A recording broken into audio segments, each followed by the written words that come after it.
intellect. In the series of lectures on Imam Qasim alayhi salam and intellect, you mentioned that everyone's intellect is the same but may lack training in some people. Is everyone's accountability also the same? Or those who train their intellect more also get more accountable, and those with untamed intellect are less accountable? Yes. There's a second part of this question. Does the statement regarding equality of intellects also apply to children's education? Are we talking about basic ability to distinguish right and wrong, or about equal potentials? Does this spiritual purity, moral education affect intellectual powers?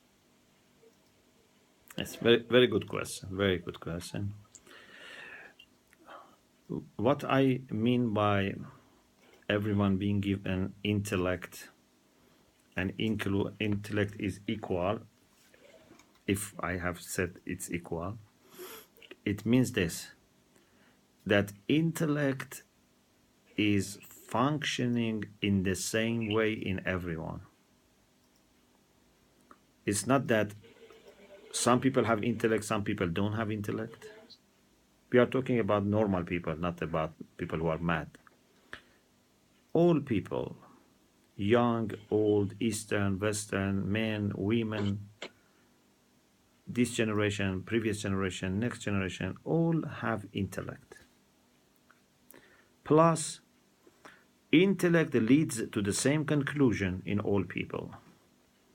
If we have scientific facts, if we have metaphysical facts, if we have philosophical facts, they can be understood by every person. It's not that if I use my intellect properly, if I follow logical order, I may come to something that you would not be able to understand by your intellect, even if you follow the same logical order. No. This is why the Quran says the people who end up with being in hell, they say, لو كنا نسمع أو نعقل ما كنا في أصحاب السعير. Had we listened or thought and reasoned, we would not have ended up with being in hell. So it means that even those people, if they had used their own aql, not aql of believers, aql of themselves, they would have come to the conclusion that believers have reached a conclusion, and that is to believe in God and do good.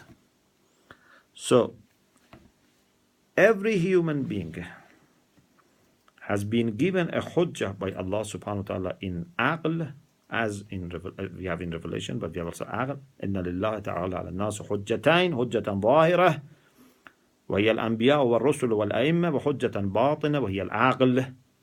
So this is a hujjah that everyone has been given, but some people have more intelligence. Their mind is sharper, faster.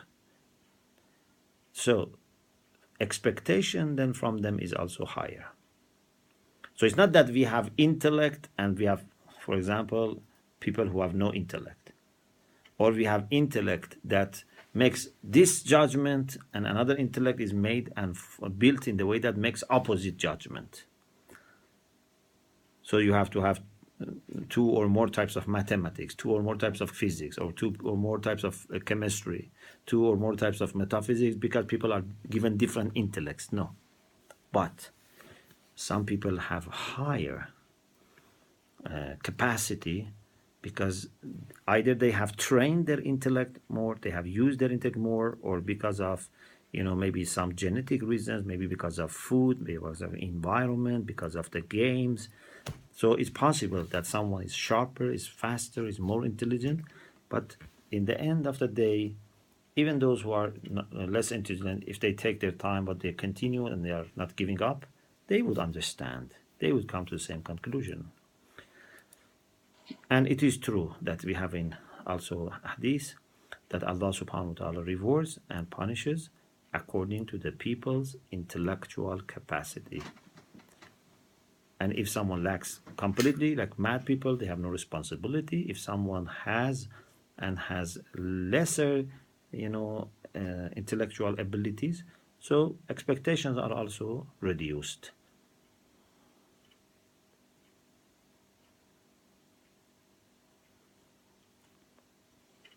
If the second part of the question was, does the statement regarding equality of intellects also apply to children's education? Yeah. So Are we talking about basic abilities? so every educator, every teacher should know that all human beings think the same way, or can think the same way, follow the same logic, but we need to cultivate their intellect. We need to grow their intellectual capacity, their power of reasoning and making decisions and collecting data, consultation, all these rational methods. We have to cultivate them. We need people who come out of our educational programs with more rational capacity for dealing with the problems.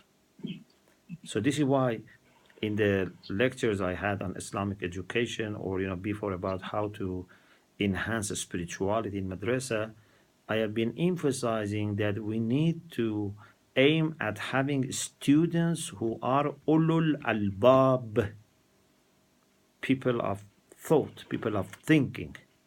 It's very important. Not people who just have more information, people who are able to process information, people who are able to select useful information and process it and then make good use of it. These are ulul albab. And we need to invest on intellectual development and growth of our students.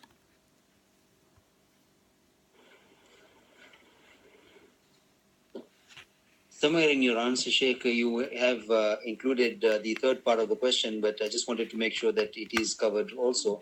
The third part of the question was, does spiritual purity, moral education affect intellectual powers? Yes. So Ayatollah Mutahar is a very good discussion, and he says there are issues that may become obstacles for our intellectual function. Sometimes aql is clouded or even blinded by some problems, and we have to be careful and we have to be aware of that.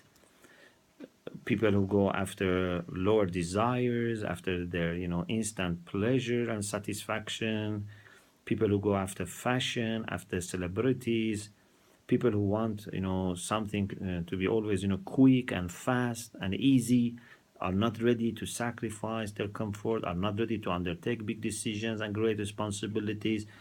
They would face problems, and these problems are mostly because of affecting their aql, their intellect, not acting rationally.